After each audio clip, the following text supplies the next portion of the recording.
민수기 11장 33절 34절 말씀을 같이 보시겠습니다. 고기가 아직 이 사이에 있어 씹히기 전에 여호와께서 백성에게 대하여 진노하사 심히 큰 재앙으로 치셨으므로 그곳 이름을 기브롯 핫다아와라 불렀으니 욕심을 낸 백성을 거기 장사함이었더라. 아멘. 하나님께서 광야를 지내는 동안 이스라엘 백성들에게 40년 내내 만나를 내려주셨어요. 어떤 식으로 만나를 주셨느냐? 출애굽기 16장의 13절, 14절 말씀을 보시면 저녁에는 메추라기가 와서 진에 덮이고 아침에는 이슬이 진 주위에 있더니 그 이슬이 마른 후에 광야 지면에 작고 동글며 서리 같은 것이 있는지라. 아멘. 만나는 하나님께서 어디다 어떻게 내리셨는가? 진 주변에 광야에 이슬이 내리고 그게 마르면 거기에 만나가 거기 이제 남겨 있는 거예요. 그래서 이스라엘 백성들이 만나를 아침에 주우려면 어떻게 해야 되느냐? 부지런히 움직여야 되죠. 그래서 민수기 11장에 오늘 8절 말씀해 보시면요. 백성이 두루 다니며 그것을 거두어 이렇게 말씀합니다. 왜 백성이 두루 다니느냐? 백성이 머무는 장막 바로 앞에다가 하나님께서 만나를 내리신 것이 아니라 진의 사면 광야에다가 하나님께서 40년 내내 만나를 거기에 내리셨기 때문에 그래요. 그래서 저녁에 메추라기가 와서 진에 덮이고 만나는 광야에다가 이슬이 지난 후에 주셨다 하는 것은요. 메추라기는 진 중에 만나는 진 바깥에 이렇게 주신 것은 혹시라도 하나라도 겹치거나 아니면 이스라엘 백성들이 놓치지 않도록 각각 따로따로 주신 하나님의 세밀한 은혜였습니다. 그런데 이스라엘 백성들은 만나가지고 원망을 막 했어요. 그때 하나님께서 민수기 11장 1절에 보면 이렇게 하십니다. 백성이 악한 말로 원망하며 여호와께서 들으시고 진노하사 여호와의 불을 그들 중에 붙여서 진영 끝을 사르게 하심에 그랬습니다. 여기서 하나님께서 진노하셔서요. 불을 어디다 내리셨느냐? 진영의 끝에다가 내리셨다 그랬어요. 왜 거기다가 여호와의 진노의 불이 임했겠습니까? 만나밖에 보이는 것이 없다. 원망하는 사람들이 있었거든요. 그래서 하나님이 진노하셔서 진노의 불 진영의 끝에 내리신 겁니다. 그 진영의 끝이 뭐 하는 데입니까? 만나를 거두는 자리예요. 거기다가 하나님께서 진노의 불을 내리신 겁니다.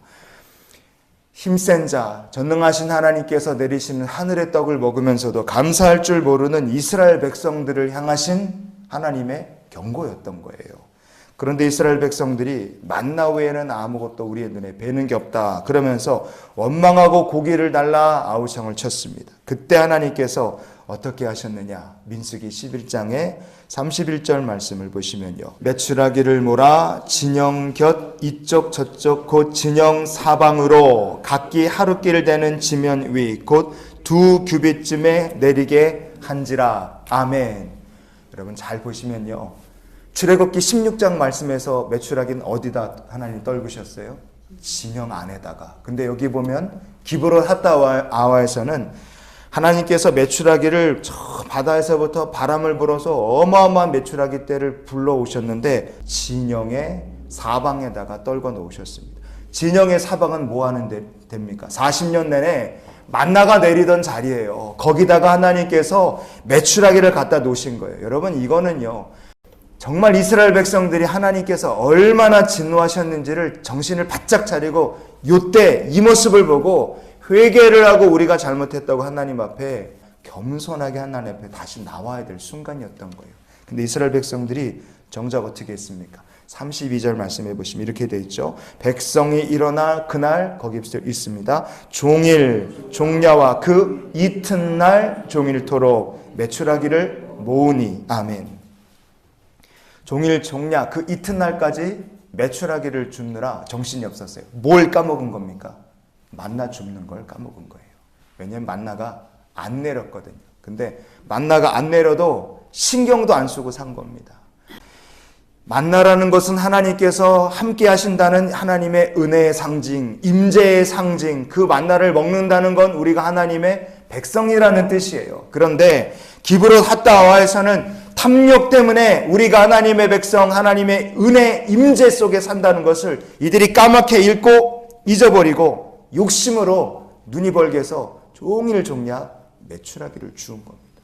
그리고 그를 먹을 때 결국은 하나님을 잊어버린 죄악 때문에 이스라엘 백성들은 기브롯 핫다와에서 심히 큰 재앙을 만나게 된 겁니다.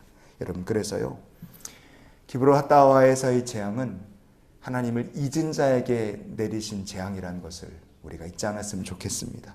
그래서 우리가 이런 기도로 오늘을 살았으면 좋겠어요. 하나님, 오늘도 주님이 우리의 소망이 되시고 위로가 되시고 능력이 되시고 영광이 되어 주시옵소서. 만나와 메추라기가 넘쳐나도 하나님을 잊은 인생에는 재앙이 찾아올 수밖에 없습니다. 그러나 나는 주 없이는 살 수 없습니다. 이렇게 고백하는 성도에게는 하나님의 사랑이 임하고 주님이 주시는 소망과 위로와 하늘의 영광이 함께하는 복 있는 삶이 될 줄 믿습니다. 오늘도 하나님을 소망 삼아 사는 귀한 날이 되시기를 주의 이름으로 축원을 드립니다.